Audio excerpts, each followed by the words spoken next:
My name is Cassidy Nolan, and I'm 28 years old. 4 weeks ago, my parents sold my grandmother's antique piano, the one she had promised would belong to me, and used every dollar of the $95,000 they got for it to buy my younger sister a brand new Mercedes. They assumed my grandmother was too sick in the nursing home to ever find out, and they assumed I was too weak to tell her. They were wrong. When I finally told my grandmother what they had done, she didn't cry. She didn't shout. She didn't even look surprised.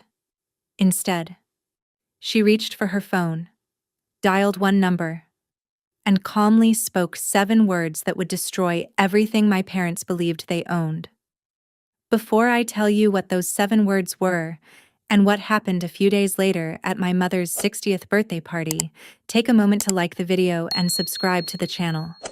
But only if you genuinely enjoy stories like this. And drop a comment telling me where you're watching from and what time it is there. Now, let me take you back to the day everything started. The afternoon my grandmother was moved into hospice care. The phone call came on a Tuesday, just after my last piano lesson of the day. I had been packing up sheet music while one of my students struggled to remember the difference between a quarter note and a half note. My phone buzzed. My father's name lit up the screen. I answered immediately. "Your grandmother had another heart attack." He said, "No greeting, no concern, just information. She's stable, but they're transferring her to hospice. Family meeting at the hospital in an hour." I dropped everything. By the time I arrived, my parents and my sister were already gathered in a corner of the waiting room, speaking quietly like they didn't want anyone else to hear. My father, Martin Nolan, stood with his arms crossed, his expression tight and impatient. My mother, Elaine, clutched her designer handbag like it was some kind of shield.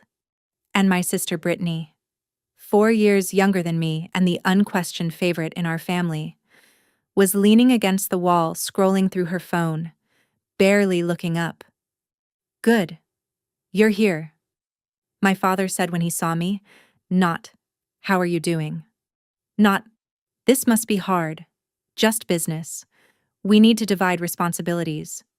He spoke like he was assigning tasks in a staff meeting. "Someone needs to visit your grandmother every day," he said. "Elaine and I have the business to run. Brittany's at an important stage with Jason's family. Jason Walker, Brittany's boyfriend of 8 months, the son of my father's most important business partner." My father turned to me. "So, Cassidy," he said, looking at me the way people look at someone they're about to give extra chores to. "You'll handle the visits. Your schedule is flexible. Teachers don't exactly work overtime." I wanted to tell him that I taught music to 37 children every week, that I ran after-school programs, that my time mattered too. But the words stayed in my throat. "Of course," I said quietly. "I want to be with her anyway." "Perfect," my father replied, already turning away as if the conversation were finished. "Keep us updated if anything changes." I nodded and walked down the hallway toward my grandmother's room, and just before I turned the corner, I heard my mother's voice behind me, soft, but not soft enough. Her words were meant for Brittany alone. At least Cassidy's useful for something. The following section contains some fictional elements and is AI assisted for storytelling and educational purposes, and is completely unrelated to any individual or group. I hope you enjoyed this story. If not, please get some rest, stay healthy, and see you again soon. I kept walking. I didn't turn around. Not because I hadn't heard my mother's words, but because I had heard versions of them my entire life. After a while, pain like that stops surprising you.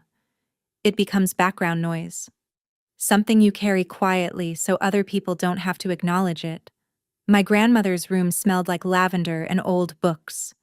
That combination existed because she insisted on it. Hospice staff preferred everything to smell like disinfectant and antiseptic.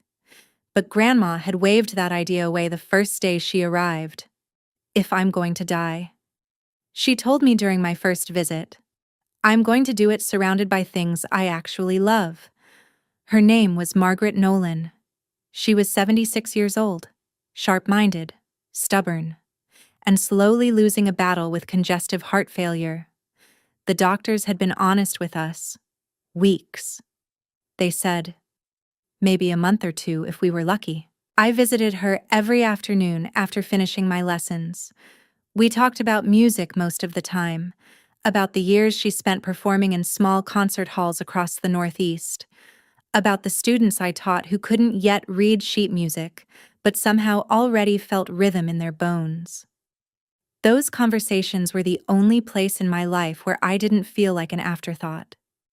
One evening, about a week after she moved into hospice, Grandma reached across the bed and took my hand.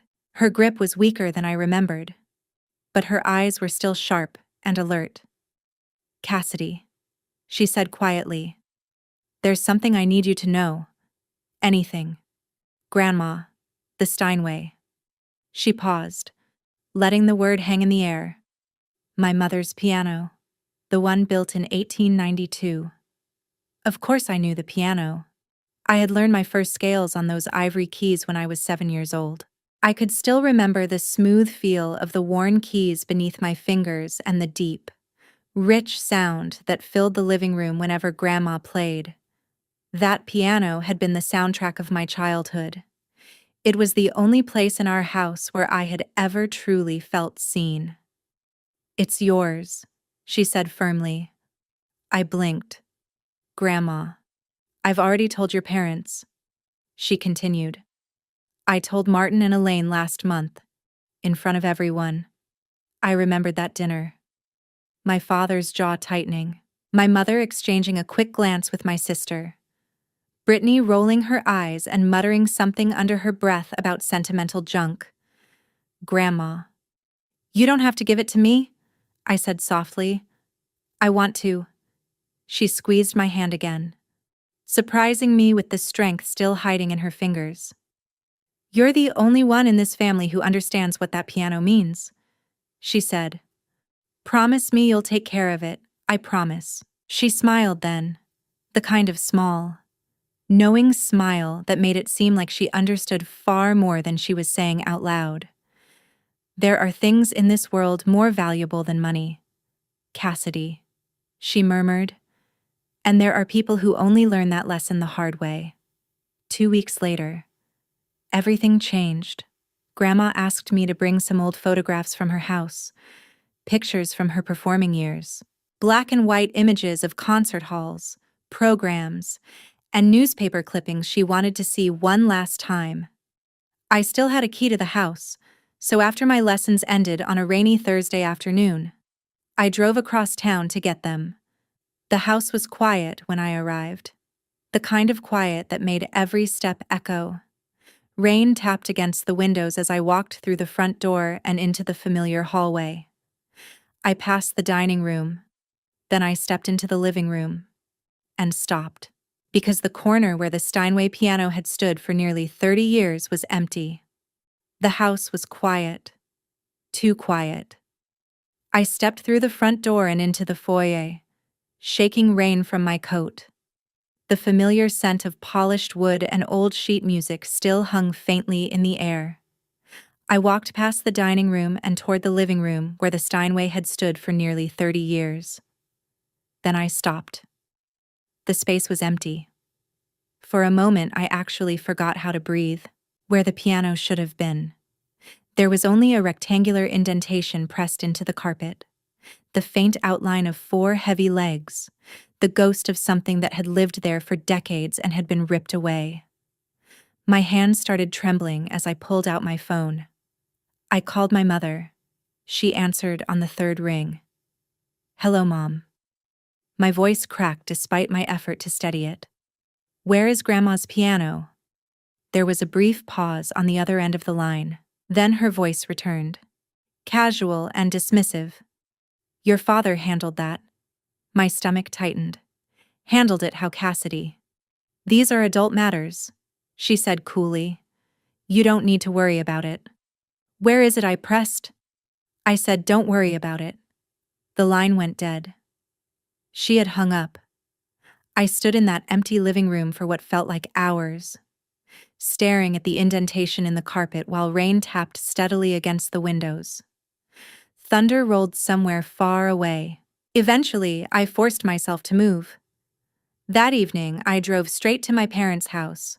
My father, Martin Nolan, opened the door with a glass of scotch in his hand. He looked mildly irritated, like I had interrupted something more important. The piano, I said immediately. What did you do with it? He didn't even hesitate. Sold it. He said, got $95,000 for it. Good price. For a second, the world seemed to tilt sideways. You sold it? I whispered. Grandma said it was mine. Your grandmother is dying. Cassidy. He took a slow sip of his drink. She doesn't need a piano. He shrugged. And neither do you. Behind him, I heard the light metallic jingle of car keys. My sister Brittany stepped into the hallway, grinning from ear to ear. She held up a set of keys and shook them proudly. New keys, she said brightly. For a new car? My voice came out flat. You bought her a car with Grandma's piano? My father shrugged again as if we were discussing something trivial like groceries. Mercedes-Benz. He said, Brittany needs to make the right impression on the Callaways. Ethan's family cares about appearances. That name twisted in my chest. Ethan Callaway, Brittany's boyfriend and the son of my father's most valuable business partner. That piano was supposed to be mine. I said quietly. And what exactly would you do with it? My mother asked from behind him. Elaine Nolan stepped forward, arms crossed tightly across her chest. You teach children's music classes. Cassidy, you don't perform. You don't have room for something like that. She glanced toward Brittany. Your sister needed that money for her future. Her future. I repeated slowly. The words tasted bitter in my mouth. Brittany strolled into the foyer, swinging the car keys like a trophy. Don't be jealous, Cassidy, she said with a wide, polished smile. It's not a good look. She tilted her head slightly. Maybe if you'd chosen a better career, you could afford nice things too. I looked at the three of them standing there together. My father, my mother, my sister. The family where Brittany was always the center of everything, and I was the extra piece no one quite knew what to do with. Does Grandma know? I asked. Silence. I looked directly at my father. Does she know you sold her piano? My mother's expression hardened instantly. She's in hospice. Cassidy, she said sharply. She's on morphine half the time. She doesn't need to hear anything that would upset her. You mean, you don't want her to know? My mother stepped closer. Her voice dropped lower. Colder. I mean that if you tell her something that causes her stress and something happens to her, she let the sentence hang in the air. That will be on you. Her eyes locked onto mine. Do you really want to be responsible for killing your grandmother? The accusation hung between us like poison. The old version of me would have backed down. I had done it 100 times before, but something inside me had finally cracked. Grandma has a right to know what happened to her property, I said quietly, and I'm not going to lie to her. I turned and walked out before they could answer. That night I didn't sleep. My apartment felt smaller than usual. A modest one-bedroom that my parents had always mocked as proof of my poor life choices. I sat on my second-hand couch staring at a framed photograph on the bookshelf. It was my grandmother Margaret at her final concert 20 years ago. Her hands poised above the Steinway keys, her face glowing with purpose. The same piano my parents had sold like it meant nothing, and the same piano she had promised would one day be mine. Her fingers hovered above the piano keys in the photograph. Her face bright with focus and purpose. It was the same Steinway my parents had sold like it meant nothing. I stared at the picture for a long time. the soft lamplight reflecting off the glass frame. My mother's words kept echoing in my head. If something happens, that will be on you. Was she right? If I told Grandma the truth? Would the shock hurt her? Would I be adding more pain to the final days of her life? I closed my eyes and leaned back against the couch, trying to breathe through the knot in my chest. Then I remembered something Grandma had told me years ago. I was 12 at the time and terrified to admit to my parents that I had failed a math test. I had begged her not to tell them. She listened quietly and then said something that stayed with me ever since. Truth can wound, Cassidy, but lies always wound deeper. They just take longer.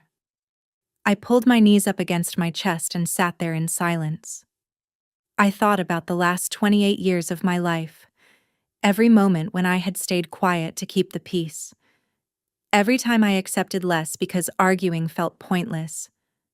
Every time I made myself smaller so the rest of my family could feel bigger. And where had that gotten me? Here, alone in a small apartment, invisible in my own family. Watching them erase my grandmother's wishes like her voice meant nothing. If I stayed silent now, I wasn't protecting anyone. I was helping them get away with it. By 3 a.m, my decision was made. Grandma deserved the truth. She deserved to know that her own son had stolen from her, lied to her, and assumed she was too weak to matter anymore. And maybe, just maybe, I deserved to stop apologizing for existing. I set my alarm for early morning. I would go to the hospice center before my first lesson of the day. I would tell her everything. When I arrived the next morning, Grandma Margaret was already awake. She was propped up against a stack of pillows, looking out the window as the sunrise painted the sky in pale orange and gold. When she saw me step into the room, she smiled gently. "You look like you didn't sleep," she said. I didn't. I pulled a chair closer to the bed and took her hand. Her skin felt thin and cool, but her grip tightened slightly around my fingers. "Grandma," I said quietly, "I need to tell you something, and it's going to hurt." Her eyes studied my face. Even after everything, they were still sharp and clear. "Then tell me." So I did. I told her about the empty space in the living room where the Steinway had stood. I told her about the $95,000, about the Mercedes sitting in Brittany's name, about my father's careless dismissal, about my mother's warning. I told her everything. As I spoke, I prepared myself for tears, for anger, for the kind of devastation that might shatter what little strength she had left. But when I finished, Grandma Margaret simply exhaled slowly. Not a gasp of shock, not a cry of betrayal, just a long, quiet sigh. The sigh of someone who had expected this all along. "Grandma," I whispered. She turned her head toward me. Her expression was calm, almost resigned. "I thought something like this might happen. Sweetheart, you knew I know my son." Her voice was steady. "I've watched Martin become this person for 40 years. I hoped he might change someday, but I also prepared myself for the possibility that he wouldn't." My mind started racing. Prepared how, instead of answering. She reached slowly toward the bedside table. "Would you hand me my phone?" I picked it up and placed it gently in her hand. She unlocked it with surprising ease and began scrolling through her contacts. Then she stopped on a name and pressed the call button. A few seconds later, she tapped the screen and placed the phone on speaker. 3 rings. Then a man's voice answered, deep and calm. "Margaret, how are you feeling today? If you think I did the right thing by telling my grandmother the truth instead of staying silent, leave a 1 in the comments. Your voice matters more than you think." And I read every single one. Sometimes the quietest act of courage is simply choosing honesty. "Margaret, how are you feeling?" The voice on the phone was deep, calm, and measured. Grandma Margaret didn't hesitate. "I'm dying." Harold, she said simply, but my mind is clear, and it's time.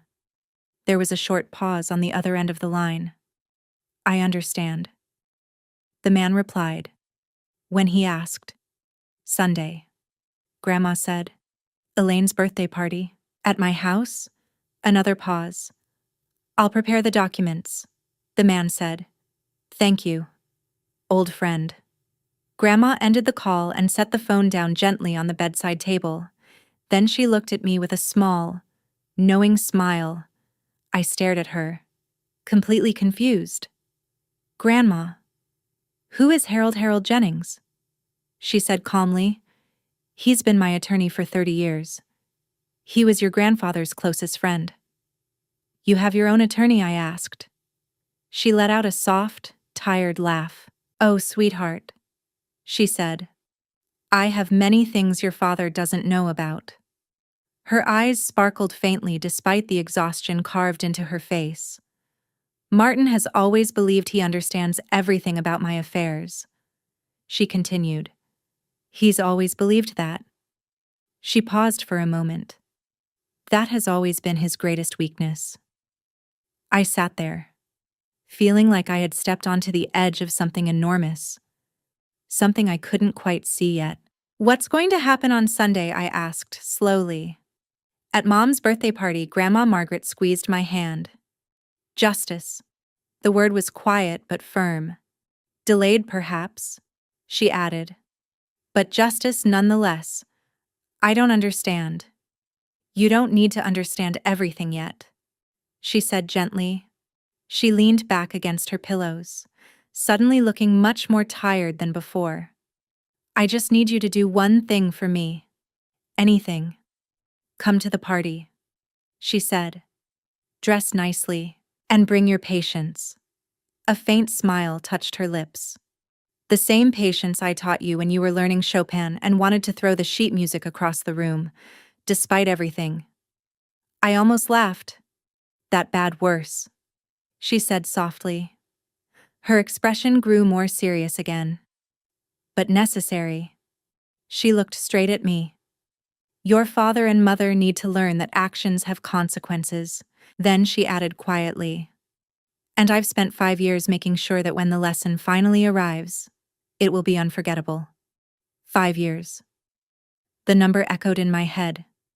You've been planning something for 5 years, I whispered. Grandma, what did you do? She didn't answer.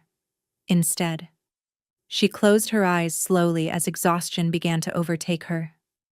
I protected you, sweetheart, she murmured softly, the way I should have protected you all along. Her voice grew faint. I'm only sorry it took me so long. Within a few minutes, she had fallen asleep. I stayed beside her bed, holding her hand while my mind spun with questions. Harold Jennings. Sunday. My mother's birthday party. And my grandmother's house. Something was coming. I could feel it. I just didn't know what it would be. 2 days later, I found myself sitting in a small law office on the outskirts of Philadelphia. The brass nameplate on the door read, Harold Jennings, attorney at law. The office inside smelled faintly of old leather and paper. Tall shelves lined the walls from floor to ceiling, filled with thick legal books whose pages had probably been turned thousands of times. Harold Jennings was nothing like I expected. He looked to be in his late 60s, with neatly combed silver hair and thin gold-rimmed glasses. His movements were slow but deliberate, like a man who had learned long ago that patience was more powerful than speed. When he entered the room, he offered me his hand. Cassidy Nolan, he said warmly. Your grandmother speaks about you often. He smiled kindly. It's a pleasure to finally meet you. It's a pleasure to finally meet you. He said again. Mr. Jennings. Harold. Please. He interrupted gently. He gestured toward the chair across from his desk. Sit. I lowered myself into the chair, suddenly aware that my hands were trembling slightly. The office felt quiet in a way that made every small sound seem louder. The rustle of paper, the ticking of a clock somewhere behind me. Your grandmother asked me to explain a few things before Sunday, Harold said calmly. I nodded. Your grandmother is a remarkable woman, he continued, and she is far more perceptive than her children have ever given her credit for. He folded his hands neatly on the desk. For years she has been observing, watching, planning. Planning what exactly, I asked. Instead of answering immediately, he studied me for a moment. Tell me something. Cassidy, he said.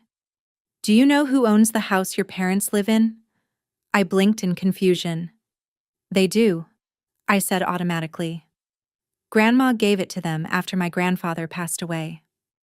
Harold's expression didn't change. Is that what they told you? That's what everyone says. Everyone, Harold replied quietly. Is wrong. He opened a drawer in his desk and removed a thick folder. Then he slid it across the desk toward me. Your grandmother allowed Martin and Elaine to live in that house rent-free. He said, but she never transferred ownership. Not legally. He added, not ever. I stared down at the document inside the folder. A property deed. The name printed clearly across the top. Margaret Nolan. There were no amendments, no transfer forms, no signatures passing ownership to my parents. They've been living in her house for 10 years, I said slowly, trying to process it, thinking it was theirs. Precisely. My head felt like it was spinning, but why would Grandma let them believe that I asked? Harold leaned forward slightly, because she was watching. He said, watching to see if her son would prove her fears wrong. His voice softened slightly. Unfortunately, he did exactly what she expected. I left Harold's office that afternoon with more questions than answers. That night, I returned to my apartment and began searching through an old wooden box my grandmother had given me years ago. I had never looked through it properly before. The box contained photographs, letters, dried flowers she had pressed from her garden. It always felt too personal, almost like reading someone's diary. But now I needed to understand. I sifted through the contents slowly until I found it near the bottom of the box. A sealed envelope. The paper had yellowed with age. My name was written across the front in my grandmother's careful handwriting. Cassidy. Beneath it were 6 smaller words. For Cassidy. When you need to understand? My fingers trembled as I opened the envelope. Inside was a photograph and a copy of a legal document. The top portion of the document was partially covered, but the signature at the bottom was unmistakable. Margaret Nolan. The date beside it was from 5 years ago. Attached to the corner was a small handwritten note from her. The house never left my hands. Sweetheart. It was only borrowed, and some borrowers don't deserve the privilege. I read the note 3 times before the meaning finally settled in. Sunday's birthday party was being held at my grandmother's house, the same house my parents treated like their own. The house where they hosted dinner parties and holiday gatherings. The house where they sold the Steinway piano that had sat in the living room for 30 years, as if it belonged to them. But it didn't belong to them. It never had. My father had built his entire sense of success on a foundation that wasn't real. I thought about every lecture he had ever given me about smart investments and financial responsibility. Every time he mocked my small apartment. Every time he talked about real assets, all while living inside a home that legally wasn't his. The irony was almost overwhelming. I carefully placed the letter back into its envelope and set it on my nightstand. Sunday was only 3 days away. Whatever my grandmother had planned, it was going to happen in the very house my parents believed they controlled, and they had absolutely no idea what was coming. The night before the party, my phone rang. Grandma Margaret. Her voice sounded weaker than before. I could hear the strain behind every word, but her mind was still sharp. Cassidy, she said softly. Are you ready for tomorrow, Cassidy? Are you ready for tomorrow? My grandmother's voice on the phone was softer than usual, but it still carried the quiet strength I had always known. I think so, I said. Then I hesitated. Grandma, are you sure about this? It's Mom's birthday, and there will be a lot of people there. That is exactly why it needs to happen tomorrow, she replied. She paused to catch her breath. Your father sold my piano in front of everyone at that family dinner last month. She continued slowly. He announced it like it was his decision to make. Her voice remained calm, but I could hear the weight behind every word. He didn't ask me, and he certainly didn't think about you. I closed my eyes. I remember. Then you understand why this lesson needs witnesses, she said. Her voice softened. I'm not doing this for revenge. Cassidy, revenge is empty. Another pause. I'm doing this because it's right, and because you deserve to be protected, especially after I'm gone. Tears burned behind my eyes. Grandma, I should have said something sooner, she whispered. I watched the way they treated you for years, and I kept hoping Martin would change. She sighed quietly. That was my mistake. Love made me blind for too long. It's not your fault, I said quickly. Maybe not entirely, she answered. But I can still make things right. For a moment the line went quiet except for the faint sound of her breathing. I don't have much time left. Cassidy, she said gently. The doctors say a few weeks, but I think it's less. I can feel it. Her voice grew softer. So I need to know something. Anything. Do you trust me always? I said without hesitation. Then come tomorrow, she replied. Wear something that makes you feel strong. She paused again before adding one final sentence. And no matter what happens, remember that you are not the villain in this story. You never were. We said goodnight after that. I held the phone against my chest for a long time after the call ended. Tomorrow would change everything. I just had to be ready to let it. Sunday arrived with pale winter sunlight and the kind of crisp air that made everything feel sharper and more real. My grandmother's house looked almost festive. A large banner reading Happy 60th Birthday. Elaine hung across the porch railing. Cars lined the driveway and spilled out along the street. I parked near the end of the block and sat in my car for a moment. Taking a slow breath, I had chosen a navy blue dress. Simple but elegant. The pearl earrings my grandmother had given me on my 21st birthday rested against my neck. My hair was pinned neatly back. It felt like armor for a battle I didn't fully understand yet. When I stepped inside, the house buzzed with conversation. About 30 people had already gathered. Aunts and uncles I only saw at holidays.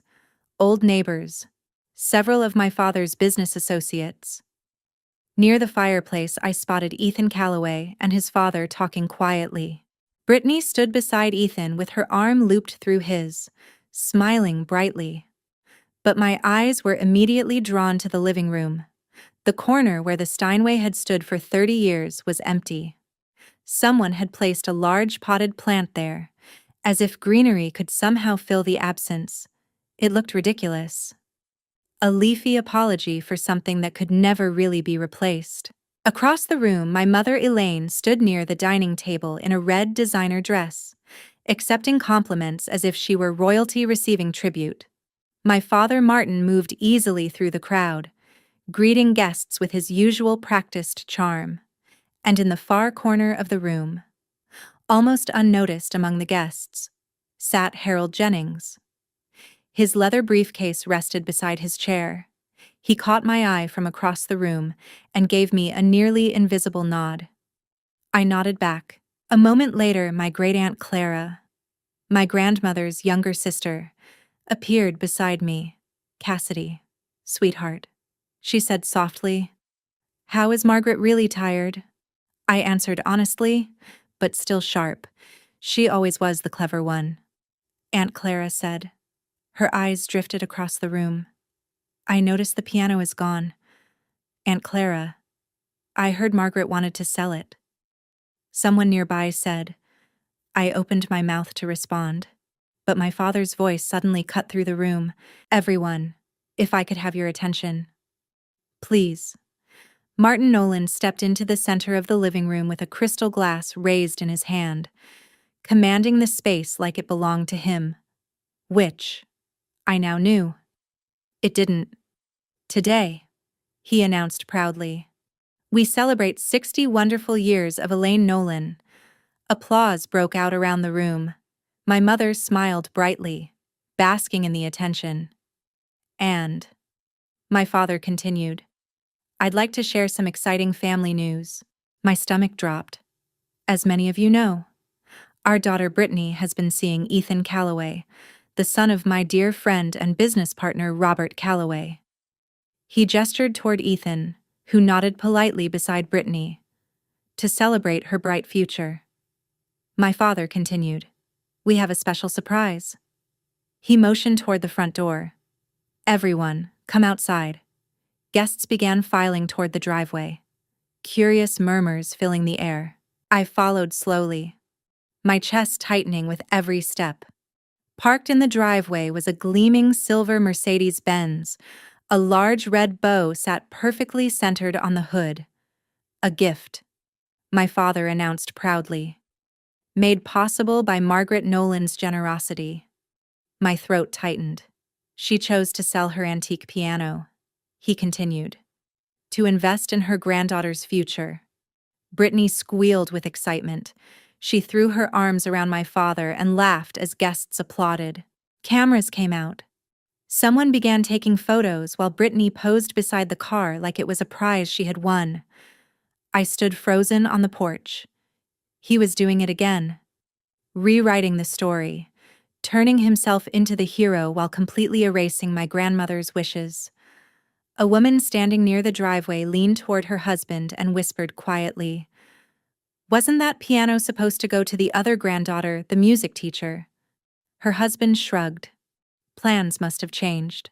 Aunt Clara appeared beside me, her face pale. Cassidy, she whispered. Did Margaret really agree to this before I could answer? Brittany spotted me.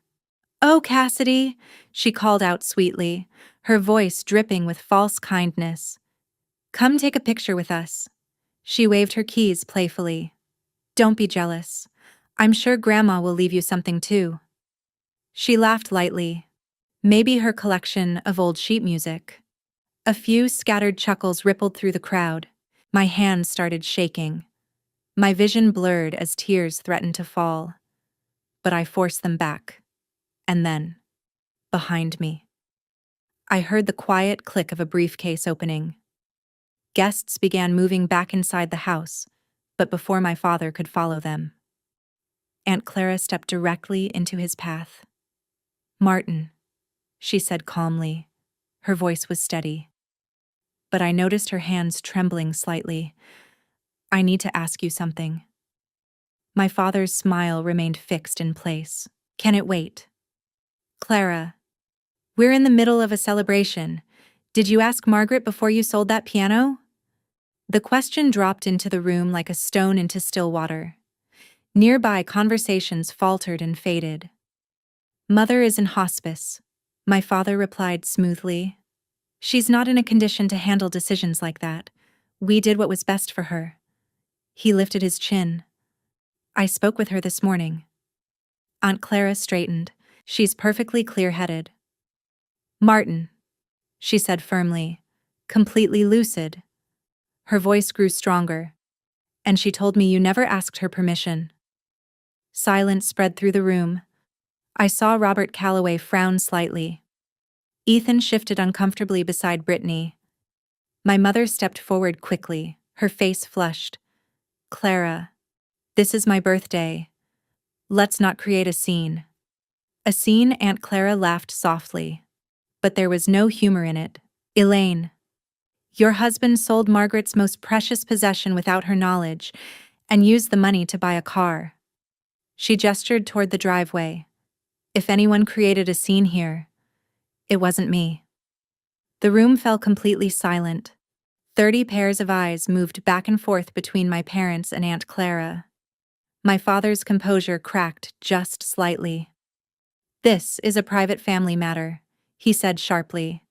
"It doesn't need to be discussed in public." "Actually," another voice said calmly behind us, "I think public is exactly where it should be discussed." I turned. Harold Jennings was standing now. His briefcase was open, a folder of documents resting in his hands. He walked slowly toward the center of the living room with the calm confidence of someone who had done this many times before. "Good afternoon, everyone," he said clearly. "My name is Harold Jennings. I am Margaret Nolan's attorney."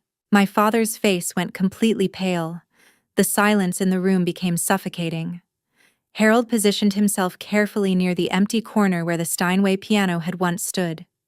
The choice felt deliberate. "I apologize for interrupting the celebration," he continued calmly. "However, Margaret Nolan has asked me to address several urgent matters concerning her estate. Given the circumstances," he added, "she felt it was important that her family and close associates hear this information directly." My father spoke first. "My mother has an attorney." "Since when?" "Since 30 years ago." "Martin." Harold replied politely. His tone remained calm, but there was an unmistakable edge beneath it. "I also represented your father." He paused slightly. "You would know that, if you had ever bothered to ask." Muffled gasps spread through the room. Someone whispered behind me, "Oh my God." My mother stepped forward quickly. "Margaret is dying," she snapped. "She's not in her right mind. Whatever documents you think you have." Harold raised one hand gently, silencing her. "I visited Margaret this morning," he said. "Her nurse can confirm that she is fully competent and entirely lucid." He opened the folder and removed a document. "She personally instructed me to address this gathering today." He lifted the paper so everyone could see it. "There appears to be some confusion regarding property ownership." He held up the document. "This is the deed to the house we are currently standing in." I watched the color drain completely from my father's face. "Notice the name listed here," Harold said calmly. "Margaret Nolan." He looked directly at my parents. "Not Martin Nolan. Not Elaine Nolan." He paused long enough for the words to settle. "This property has never been transferred. It was never gifted.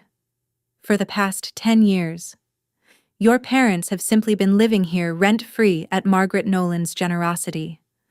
Nothing more." Whispers exploded throughout the room. My father grabbed the back of a chair to steady himself. Brittany stared at him in shock, and Harold Jennings was not finished. "That," he said quietly, "is only the beginning. If you're still listening, you're probably holding your breath the same way I was in that moment." Before I tell you what Harold revealed next, let me ask you something. Who do you think actually owns that house? Option A. My parents. Because surely my grandmother must have transferred it to them at some point. Option B. My grandmother. Because there has been a secret all along. Or option C. Me. Because the biggest twist hasn't even happened yet. Drop your answer in the comments and keep listening. Because what happened next changed everything. My father's voice cracked as he stared at the document. "This is impossible," Martin said.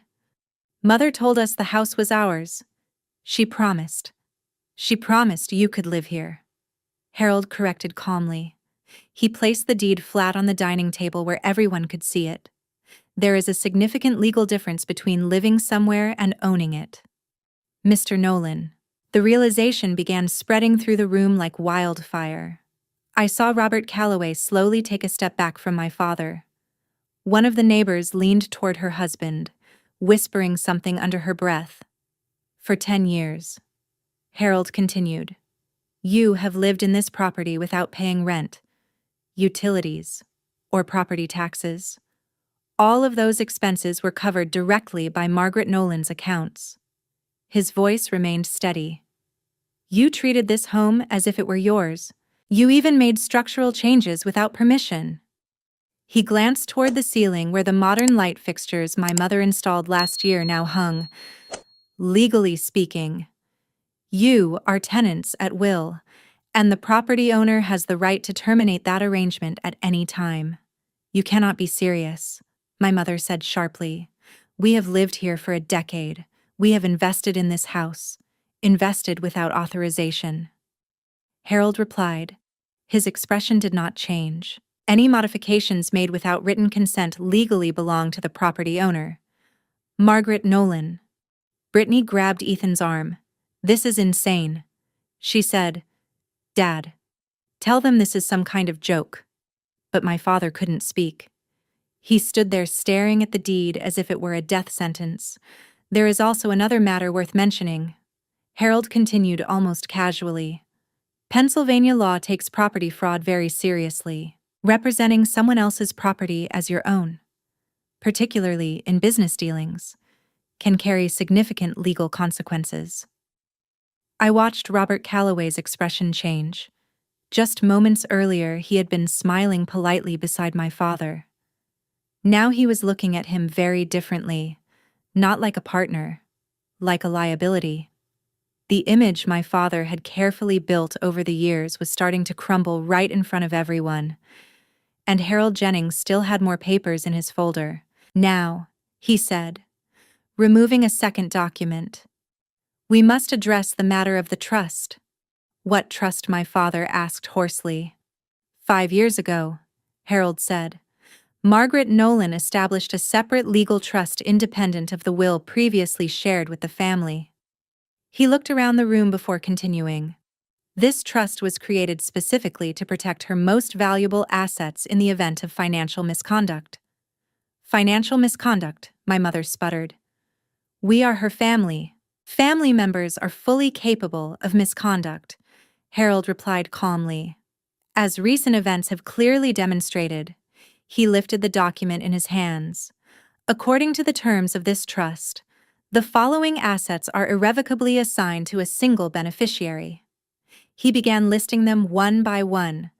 The house we are currently standing in, Margaret Nolan's financial accounts, and all items of sentimental value, including the 1892 Steinway piano that was recently sold without authorization.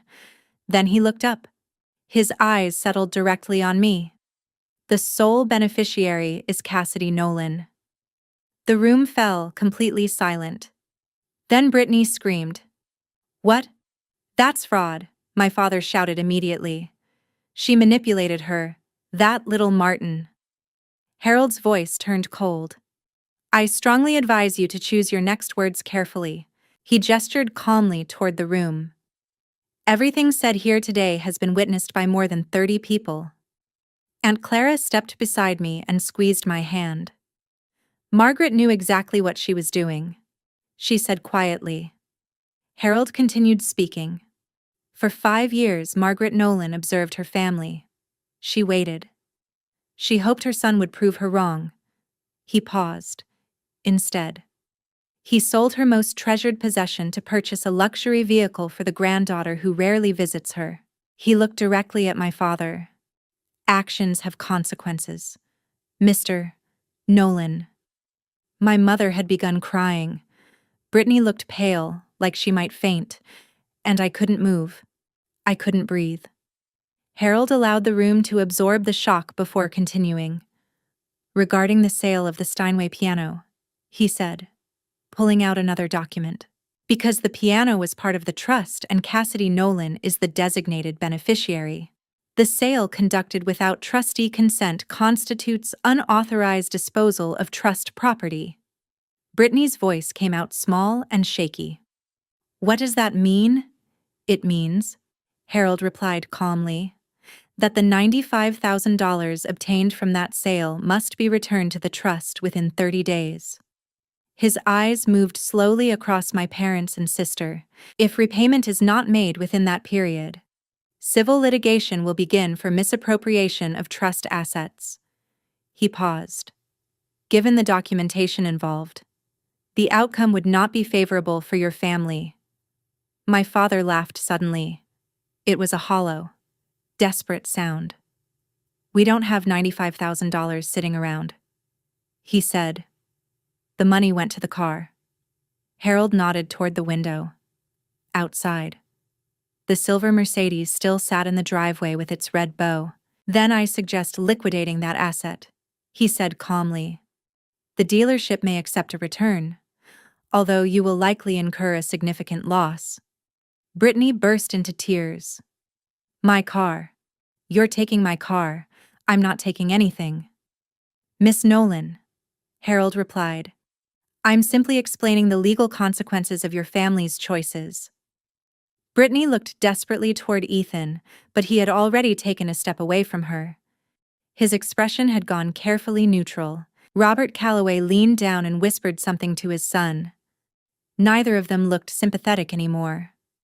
And finally, Harold continued, Margaret Nolan has asked me to inform you that your living arrangement in this property will now be formally restructured. My mother's voice barely came out. Restructured. You may remain here temporarily, Harold said, but a formal lease agreement will be required. A lease, she whispered. In the house we've lived in for 10 years, Harold nodded slightly. In the house? He corrected gently. That you never owned. The room fell completely silent. Every single pair of eyes in the house turned toward me. My father slowly turned in my direction. His face twisted with anger and disbelief. You did this, Martin said hoarsely. You poisoned her against us. I didn't move.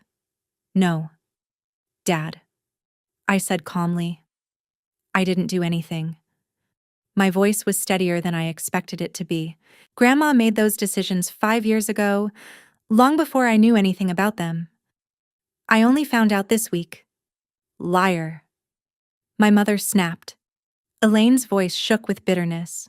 You've always been jealous of Brittany, jealous of this family and everything we built. This is your revenge. Revenge. Something inside me hardened. I didn't sell Grandma's piano without asking her. I said quietly. I didn't spend the money on a car for myself, and I didn't lie to everyone about what really happened. I took a step forward and looked directly at my mother.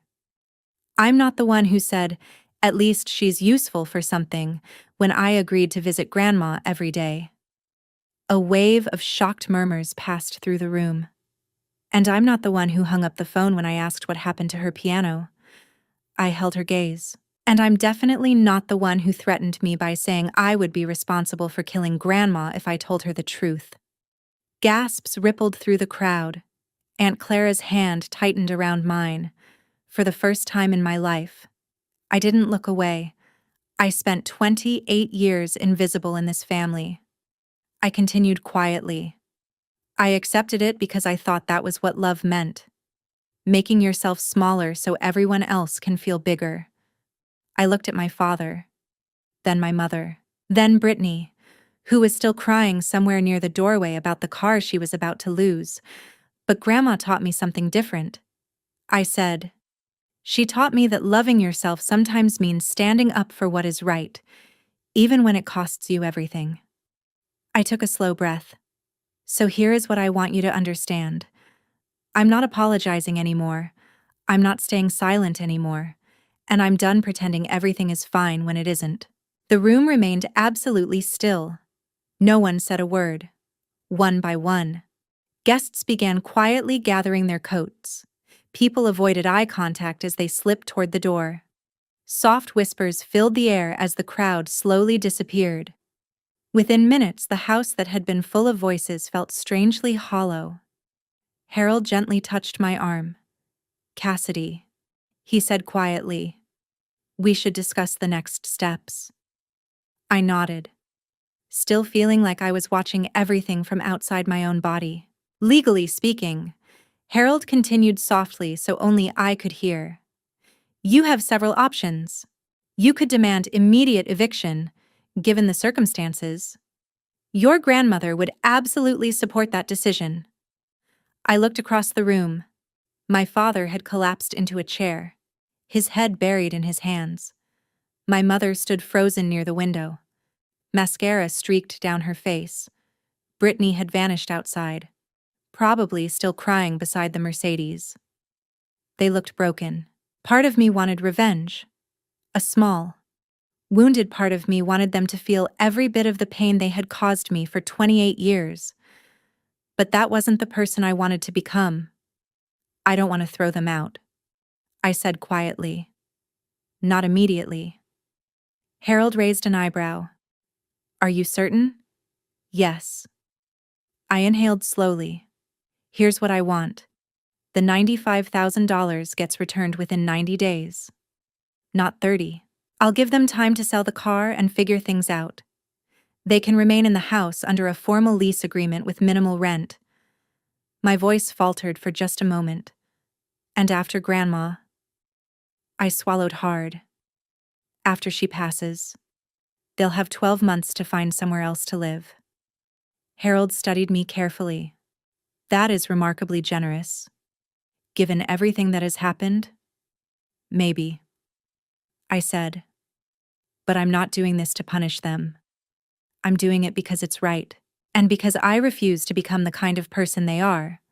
For a long moment he said nothing. Then Harold nodded slowly.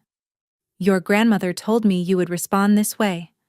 His expression softened. She is very proud of you. Cassidy. My voice cracked. I know.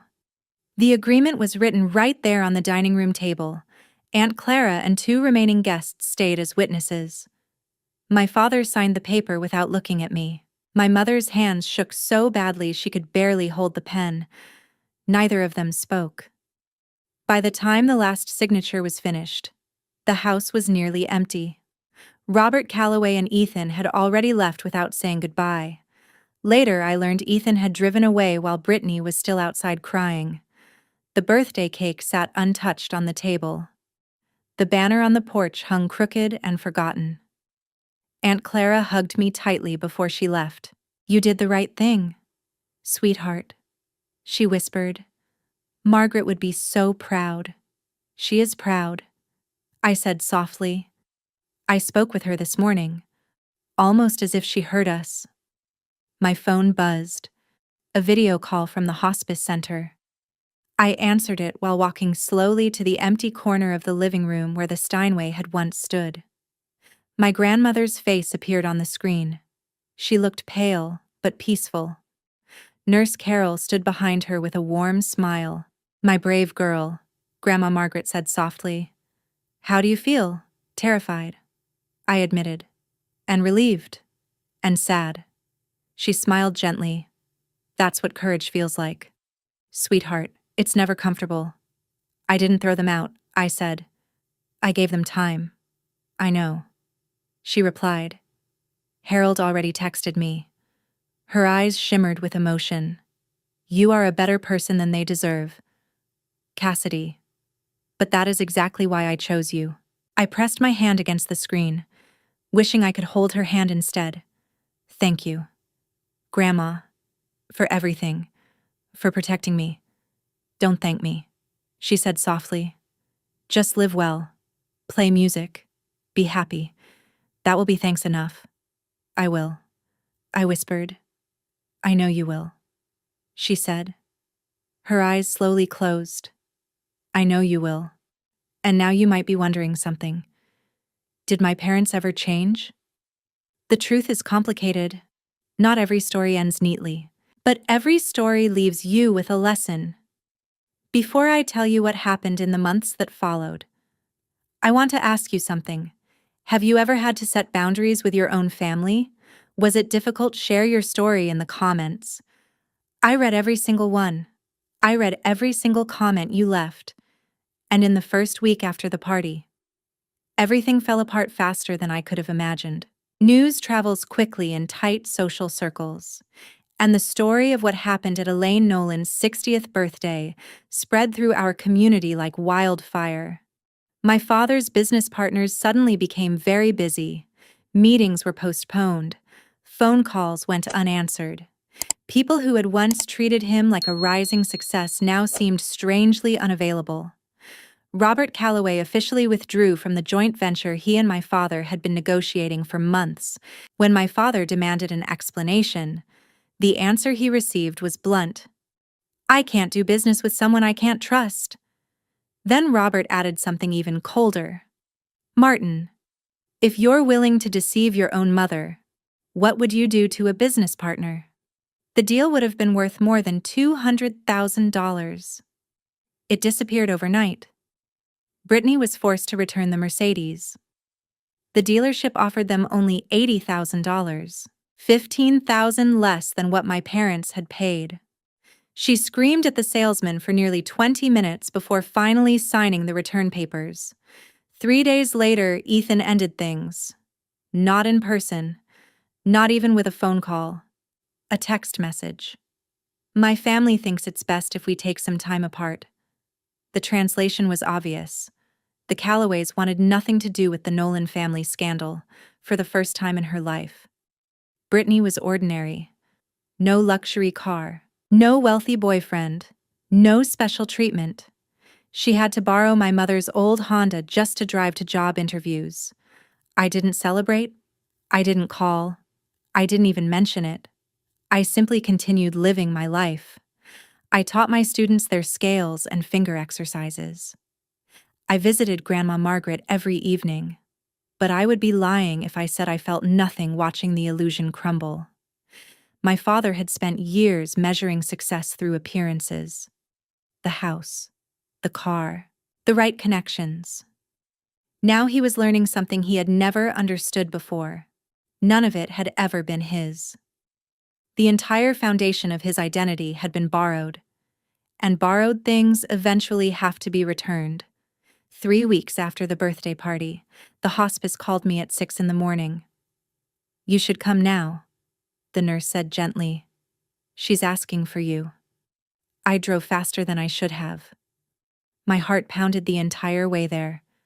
When I arrived, the room was quiet. Soft morning light filtered through the curtains, painting golden shadows across the bed. Grandma Margaret looked fragile.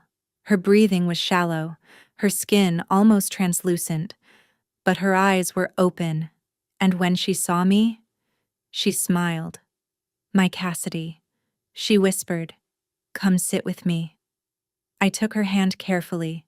It felt incredibly light, like holding a bird. "I have something I need to tell you," she said slowly. "Something I should have said years ago." "What is it?" "Grandma, I'm sorry."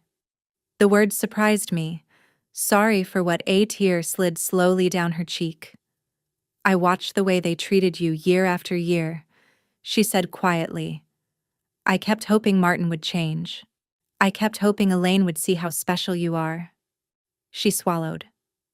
"I made excuses because I didn't want to believe my own son could become someone like that." Her voice faltered. "I should have protected you sooner." My own tears were falling now. "It's not your fault," I whispered. "Maybe not entirely," she said softly. "But I could have done more." Her fingers tightened weakly around mine. I waited until I was dying to act. "I'm sorry, sweetheart. You deserved better." I shook my head. "You gave me everything that mattered." I said, "Music, love, and the knowledge that I was worth something. That's more than they ever gave me." She smiled then, for just a moment. She looked like the grandmother I remembered from childhood. Strong, radiant, alive. "I'm so proud of you, Cassidy," she whispered. "You have a good heart." She paused. "But you finally learned how to protect it. You taught me that," I said softly. "Then I did something right." Her eyes slowly closed. "I'm tired now. Sweetheart, stay with me." "I'm right here," I said. Grandma Margaret passed away that evening, peacefully, with my hand in hers. 5 days later, we held her funeral at the small church she had attended for nearly 50 years. Just as she had requested. It was simple. No elaborate arrangements, No grand displays, only music, memories, and the people who truly loved her. I played the piano during the service, not the Steinway that had once stood in her living room. That was gone forever. Instead, I played the modest upright piano that belonged to the church. I performed Chopin's Nocturne in E-flat major, the first piece Grandma ever taught me. The church was half full. Aunt Clara sat in the front row holding a handkerchief in trembling hands. Several of Grandma's old colleagues from her performing days filled the pews behind her. White-haired women who still remembered when Margaret Nolan's name meant something in the world of classical music. My parents sat in the very back. They didn't approach me before the service. They didn't approach me afterward either. My mother wore dark sunglasses the entire time. My father stared straight ahead like a man waiting for judgment. Brittany didn't attend. My mother quietly explained to someone that she was too emotionally fragile. I delivered the eulogy. I spoke about Grandma's music, her wisdom, her quiet strength. I spoke about the way she showed love, not through grand gestures, but through consistency, through showing up every day and truly seeing the people around you. I never mentioned the conflict. The funeral wasn't the place for that. After the service, my father began walking toward me. I saw him hesitate halfway across the room. Then my mother took his arm and gently pulled him away. He never reached me. Maybe he wanted to apologize. Maybe he didn't. I'll never know. But by then, I had already accepted something important. Some apologies never come. And sometimes, you don't need them anymore. 6 months later, I moved into my grandmother's house. At first it felt strange, walking through rooms filled with her presence, sleeping in the guest bedroom I had known since childhood. But slowly the house began to feel like home, using part of the money that had been returned to the trust. I bought a new piano, not a Steinway. Those cost far more than $95,000, but it was a beautiful Yamaha grand piano, and it stood proudly in the same corner where Grandma's Steinway had once lived. It was different from the Steinway, but meaningful in its own way. A new beginning. After I moved into Grandma Margaret's house, life slowly found a rhythm again. I started offering private piano lessons on weekends. At first it was just a few students, children from the neighborhood whose parents had heard about me through Aunt Clara. My first student was Clara's granddaughter, Sophie. She was 8 years old, bright-eyed and endlessly curious, with the same impatient energy I remembered having at her age. Her fingers stumbled across the keys at first, just as mine once had. The day she managed to play her first complete scale without stopping. She turned to me with a huge smile, and for some reason, I started crying. Not because of sadness, but because it felt like something beautiful was beginning again in that house. My parents moved out 2 months after Grandma passed away. They didn't stay for the full 12 months I had offered them. They said the house carried too many painful memories. Personally, I think they simply couldn't stand the reminder of everything they had lost. They bought a small condo across town. My father's business struggled for a while after the scandal. What remained of it eventually shrank to half the size it once had been. My mother joined a different social club, one where people didn't know the Nolan family history. We didn't speak anymore. Not out of anger exactly, just distance. Some gaps grow too wide to easily bridge. But I wasn't bitter. Bitterness is exhausting, and I had a life to build. In the evenings, I often sat at the piano until the sky darkened and the stars appeared outside the windows. Sometimes I played Chopin, sometimes Bach, sometimes melodies that didn't belong to anyone at all. Music that simply wandered wherever it wanted. Grandma Margaret was still present in those moments. In the lavender growing in the garden she had planted years ago. In the soft creak of the old wooden floors. In the way the sunlight spilled through the windows each evening. She was gone. But she was also everywhere. And for the first time in my life, I felt free. 8 months after the funeral, my phone rang. The name on the screen surprised me. Brittany. I stared at the phone through 3 full rings before finally answering. Cassidy, she said quietly. Her voice sounded different, smaller, less certain. Brittany. For a moment, neither of us spoke. 28 years of sisterhood had somehow been reduced to silence. I'm not calling to ask for anything, she said finally. I just wanted to say something. Okay, I replied gently. I've been thinking about everything that happened, she continued. About how I acted. She inhaled slowly. At first I was angry at you, at Grandma, at everyone. I thought you had taken something from me. Another pause. But now, her voice faltered slightly. Now I'm working at a marketing firm. Entry level. I ride the bus because I can't afford a car. And I've started therapy. I didn't interrupt. I just listened. My therapist says I have a lot to unpack about Mom and Dad, she said with a soft, awkward laugh. About how I was raised. About why I believed I deserved everything without earning it. Her laugh faded. Turns out being the favorite child isn't actually a gift. It's a trap. I'm glad you're working through that, I said quietly. I'm not asking you to forgive me, she said quickly. Her voice cracked. I don't deserve that.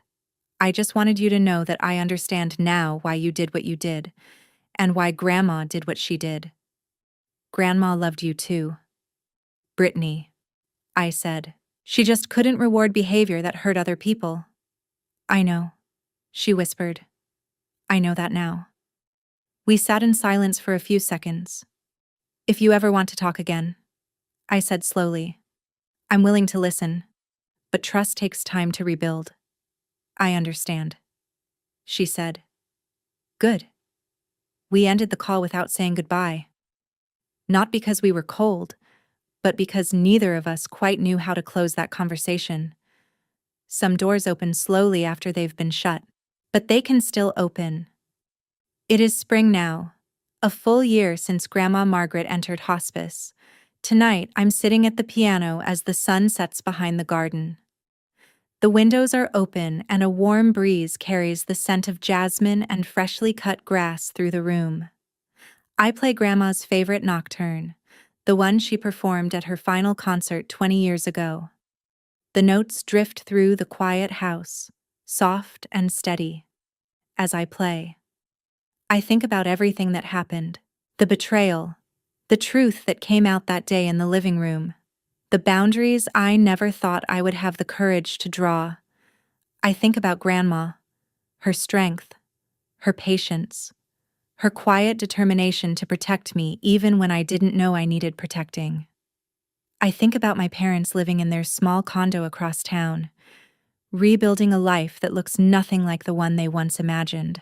I think about Brittany riding the bus to work every morning and learning for the first time what it means to earn something. I don't hate them. Hate takes too much energy, but I don't need them anymore either. And that kind of freedom is something I never expected to find. The nocturne ends. The final notes linger in the air before fading into the quiet evening. I look at the photograph resting on top of the piano. Grandma Margaret at 60 years old. Radiant, her hands hovering over the Steinway keys she loved so much. I'm doing okay, Grandma, I whisper. More than okay. Somewhere deep down. I like to believe she hears me. I close the piano lid and walk to the window. The first stars are beginning to appear in the darkening sky, small points of light scattered across the night. I don't have the original piano, and I don't have the family I thought I had. But I have something better. I have myself. I have boundaries. And I have a life built on truth instead of silence. That is the real inheritance my grandmother left me. And that is my story. Thank you for staying until the end. There was a moment in this story when I realized something simple but powerful. Silence can look like kindness, but sometimes it's just fear wearing a polite face. For years, I believed keeping peace meant accepting less, shrinking myself so others could feel comfortable.